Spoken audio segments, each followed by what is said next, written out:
This is the Infinix Note 30 VIP, and to start, I'll just say this is a Note 30 Pro but mostly on steroids, as it packs a beefy Dimensity 8050, boasts 50 watts wireless charging, and a couple other attractive features. Now the best part for me is the fact that Infinix priced this really competitively, but does it live up to the name VIP?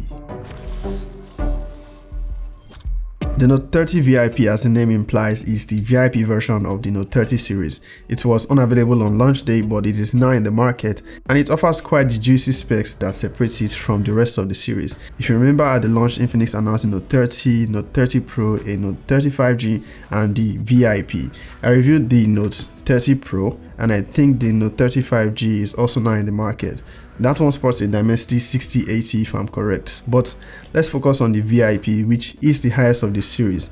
My sources tell me it's pretty much limited edition, as Infinix didn't make many of these, and I can probably figure out why. Now, using the Dimensity 8050 on this and pricing it this low with all its features, you have to question where they'll make profits. I wasn't expecting it to come significantly more affordable than Tecno's Camon 20 Premier, which also uses the same processor.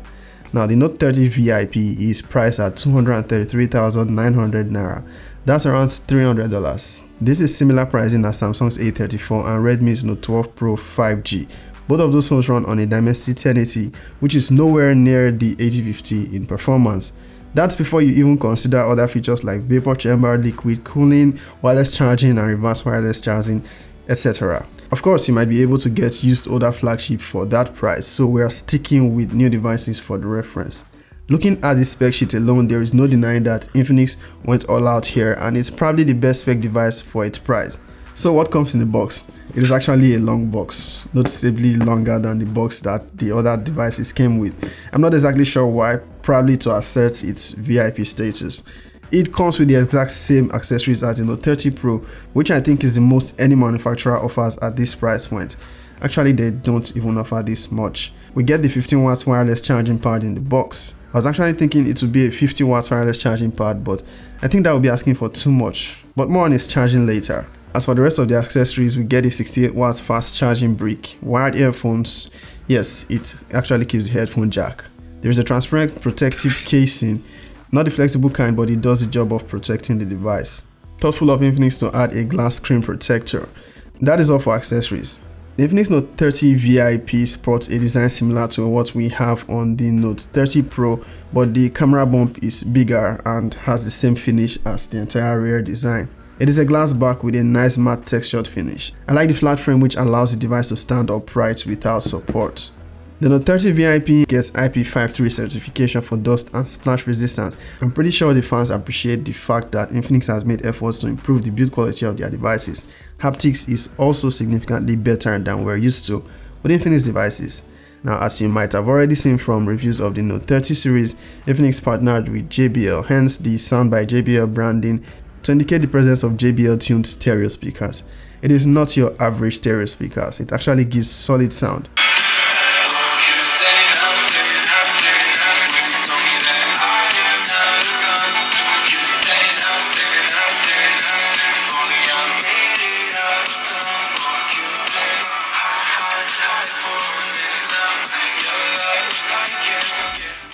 The fingerprint scanner here is the optical one placed on the display. It is very responsive and I've had no issues using it to unlock the device. So let's talk about its charging abilities. It boasts 68 watts fast charging, but I'm sure the one you want to hear about is the 50 watts wireless, which is super fast wireless charging. Faster than what we have on the major flagships. Now, since I don't have a 50 watts wireless charger, there's no way for me to confirm how fast it will charge. So that's one we'll have to wait for. I do have a Pixel wireless charging stand that offers 23 watts wireless charging, and from my test, it charged the Note 30 VIP significantly faster than the 15 watts wireless charging pad. I might order the 50 watts wireless charger to test this. Do let me know if you want to see that. The Note 30 VIP also gets reverse wireless charging at 5 watts, so you can use it to charge other devices that support wireless charging, be it your iPhone, earbuds or smartwatch. To enable the reverse wireless charging, you need to do that from the settings, as there's no toggle on the quick panel. So you need to go to Power Marathon, battery settings, then reverse wireless charging. There you find a toggle. There is also the fact that it supports both power delivery 3.0 and 2.0, meaning if you are not using the charging brick that came in the box, a standard fast charger from another brand should be able to fast charge it up to 45 watts. So options for charging is not limited. And then there is bypass charging, which is basically a feature gamers will appreciate more. This allows the device to bypass the battery once it charges past 30% and power the board directly, reducing the chances of overheating. Now this is a feature you are only going to need when gaming and on low battery, and you want to still keep gaming while plugged in. To enable this though, you need to launch your game from X Arena app. Then swipe and hold from the left or right. You'll see the option to enable bypass charging. Not sure why I spent so much time talking about its charging technologies, but I guess they're worth talking about, especially as it's a budget device. There's actually still plenty more details as regards the safety of the battery with all of these fast charging options, but that would probably bore you, so I'll just summarize by saying Infinix guarantees the battery's safety and it should still retain about 80% of its original capacity after as much as 1,000 charge cycles. It is a 5,000 mAh battery, by the way. Moving on. The display on the Note 30 VIP is a vibrant AMOLED with really slim bezels. That is 93% screen to body ratio. It is a 10-bit AMOLED display with up to 900 nits in peak brightness. You can adjust the color profile if you want more vibrance. It has 120Hz refresh rate, and we could say its variable refresh rate, actually LTPS instead of O. Basically, it can switch between 60, 90 and 120Hz as required by the device, and I find that it does that quite well. If you saw my review of the Note 30 Pro, I mentioned the lack of animation when opening and closing apps. That's not present here. The animations are a lot smoother. I dare say even smoother than any Infinix device I've used. It's fast too. On the software side of things, we get Android 13 and XOS 13. It's a much improved OS as I've already mentioned in my Note 30 review. But one thing I must mention which actually surprised me is the fact that since I set up this device, I've got no ads, not a single one. Normally apps like Phoenix Browser or Pop Store at the very least send notifications, but I've had none of that here. Much so I had to confirm if these apps were actually installed. They were, but they are not being intrusive here, and that's actually nice to see. It is a big deal and great to see that Infinix is making strides even down to software performance. If you're wondering how I got this setup, I'm actually using the stock launcher. I've only enabled icon theming and dynamic colors, as Infinix has done a decent job integrating Material U. But yes, we still have buts when it comes to software on Infinix devices, and I'll always mention it, the lack of OS upgrades. Infinix hasn't promised anything with this one.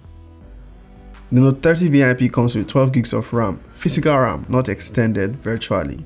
It actually feels like an overkill at this point, cause only the higher end flagships and gaming devices offer this much in physical RAM, and that's more than enough RAM you'll ever need for multitasking. Its internal storage is 256 gigs and you can expand it by SD card if you wish. As much as I am tempted to say it's a similar device to the more affordable Note 30 Pro in specifications, it actually isn't. As a matter of fact, the Dimensity 8050 alone makes all the difference as it is miles ahead in performance. Now that I think of it, this is actually the most powerful Infinix device so far. The Zero Ultra had a Dimensity 920.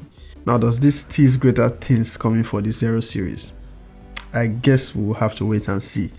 Now the Dimensity 8050 is the same processor on Tecno's Camon 20 Premier, and it's actually the most powerful processor on any new device at this price point. Correct me if I'm wrong. It gives a near flagship performance and benchmark scores show this. For gaming, you can expect to get easily the best performance at this price point from the Note 30 VIP. You can play PUBG at HDR and ultra frame rates with no lags. You can also get extreme frame rates when you change the graphics settings to smooth. Call of Duty Mobile allows you to play at very high graphics settings and max frame rate. No frame drops, no heating concerns. And that might be largely due to its vapor chamber liquid cooling. Also, not to forget its pass-through charging, which I already explained earlier in this video. Now, all of these make the Note 30 VIP probably the best option for gaming at this price point, better than the Redmi Note 12 Pro 5G or Samsung's A34. It is really great value for money. One thing I've not mentioned for those that might wonder, the Note 30 VIP is actually an upgrade from the Note 12 VIP, and the upgrade in performance is massive, probably the biggest performance upgrade within a year of any Infinix device. So yes, you can dump your Note 12 VIP for this one. In the camera department, the configuration is pretty much the same as the Note 30 Pro, with its 108 megapixel camera. Selfie camera is 32 megapixels. The rear camera takes great photos, good with colors, great with HDR. sharp with detail, doesn't oversaturate. If you like ultra wide cameras, there's none here.